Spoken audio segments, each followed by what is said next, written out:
Dan pemirsa, Provinsi Sumsel kini telah berusia 76 tahun. Di usianya yang tidak muda lagi, ternyata masih banyak permasalahan yang terjadi di Sumsel. Oleh karenanya, pengamat politik Bagindo Togar menilai agar ke depan pemerintah provinsi harus segera melakukan terobosan di seluruh sektor untuk kemajuan Provinsi Sumsel. Di usianya yang sudah tidak muda lagi, masih banyak permasalahan yang dihadapi oleh Provinsi Sumatera Selatan.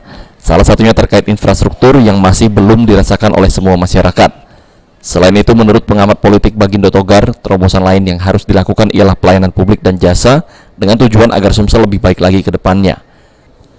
Terkait dengan kepemimpinan saat ini, Bagindo sendiri menilai belum ada kemajuan yang signifikan, masih cenderung belum memberikan pengaruh terhadap segala sesuatu yang menjadi target di kepemimpinan saat ini. Bahkan Bagindo melihat kepemimpinan saat ini belum ada terobosan.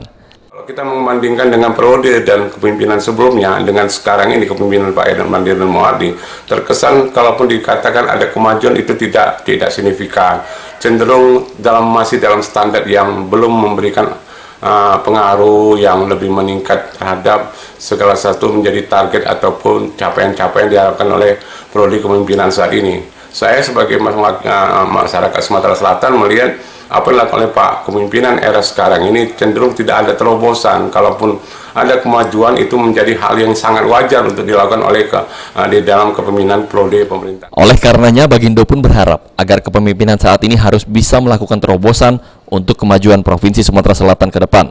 Selain itu juga untuk DPRD sendiri diharapkan bisa menjadi mitra yang baik dalam memberikan masukan kepada pemerintah. Firman Hidayat, PAL TV.